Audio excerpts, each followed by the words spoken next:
Hey everybody, Cathryn Hartt here of Heart and Soul Studio, the unacting coach. Alright, here's today's question.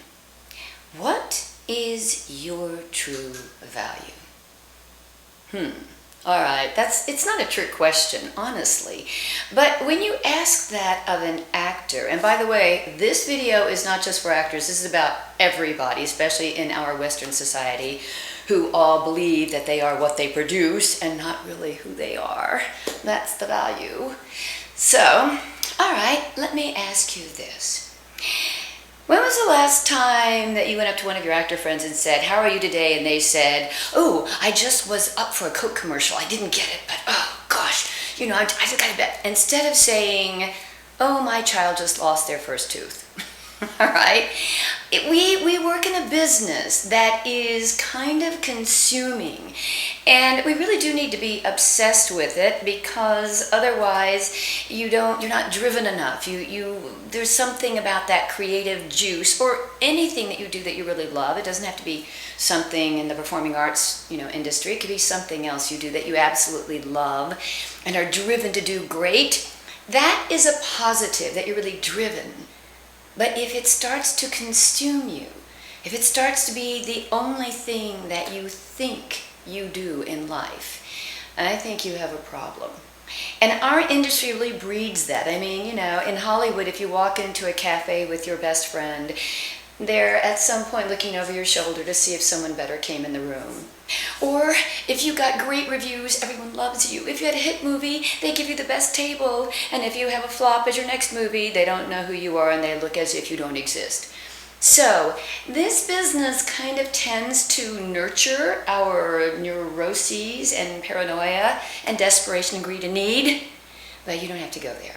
You can be quite successful and, be rich and famous and all those good things that you wish that you could be as part of the fun part of your dream, and still be someone that actually has a purpose in life. So, let me remind you that acting is just something you do. It's not who you are at all. And I'm speaking from someone who knows that. I was a kid actor and I've acted all my life, and I had to go through a period of my life where I really didn't think I had value. I mean, I didn't mean to think like that. It just became like that's who I am. And if I'm not a good one of those, or I'm not getting what I should out of my career, I am somehow not valuable. And I really had to go on a spiritual journey for myself. And this is something that everyone has to come to terms with for yourselves. I'm not going to preach to you and tell you what you should do with your lives or how you should look at the world. I'm just suggesting some things that I found out for myself. And this industry does tend to make us needy and greedy and desperate. And by the way, you're not going to get a job if you go into an audition needy and greedy and desperate, because they'll smell it on you.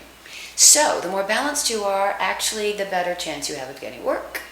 And the freer you are and the more aligned you are, the more you're going to set yourself free and let all the creative juices come out. So it's going to be your benefit also if you stop being so tied to the value of your performance. So, let me make a suggestion. Instead of making your main wish be that you want to be rich and famous, change it. Let it be that you want to be fulfilled and happy. And however that looks, just say thank you. And when you're competing against all those other people out there, don't make it a kill or be killed competition. Make it that the more you lift yourself up, the more fun it is to lift up other people around you. Because if we're all going up, something good is going to be happening in the universe. So you can be very competitive in this business and still be a really good, generous, kind-hearted, loving human being. And in fact, that's my group on Facebook, which is called Actors for Actors. The whole point of that is really basically for you to have a place to go that supports that, and also to train especially young performers, that you can promote yourself very well and also promote others. You can give someone else a shout out and a thank you, as well as saying, "Look what I just did." And that you can make it in a generous way instead of a needy, greedy kind of way.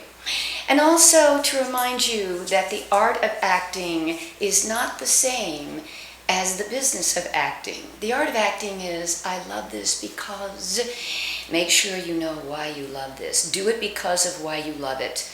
Acting is not what you do, it's why you do it. That's what makes it amazing. You do it because you want to share your soul, your heart with the universe. You do it because you want to change the world. You do it because your soul is not complete unless you connect to the universe the way you do when you perform. Do it because of that, and that is the art of acting. The business of acting, it's a whole different area, and that is a game. And you want to be really good at it, learn the rules and learn how to play it well, understand how to promote yourself and, do all that good stuff. But remember, it's just a game. Make sure you can still roll your eyes at it and laugh at it. Don't take it seriously and don't take yourself seriously. So how do you do this? Well, for myself personally, I keep people around me that don't let me take myself too seriously, that will kick me in the butt if I do start getting a little too full of myself. I also suggest that sometimes you stop talking and listen. I know you find that hard to believe that I would ever shut up, but sometimes I do. And if I don't, I need to kick myself in the butt and remind myself, I need to listen to you. I learn as much from you as my students as you'll ever learn from me. And I am so grateful for that. And I think one of the best little tricks to keep yourself humble and fresh and, based in reality instead of all that stuff up there that you're so driven to do that you forget where you are sometimes. The best thing to do for me, I find, is to go out in nature. In fact, once a week I go to my lake house because otherwise I don't stop. I'm an obsessive compulsive person just like you are, and I will go so fast and I will never stop and I will do it more and more. But what I find is the creativity isn't as good. I'm not as fresh, I'm not as clear, I'm not as grounded. I don't listen and feel and grow and change as much. So, take a moment, every once in a while, and just remind yourself of who you really are. Go home, look in the mirror when you're alone. Do you like that person? Could you be better? Could you be nicer? Could you be more generous? Could you be less desperate? Just breathe. Slow down. Stop. Look around at life and see how beautiful the sky is. Watch a little kid play and stop thinking about yourself for a moment. Stop obsessing on being great and just live. Yeah, your acting will be better because of it.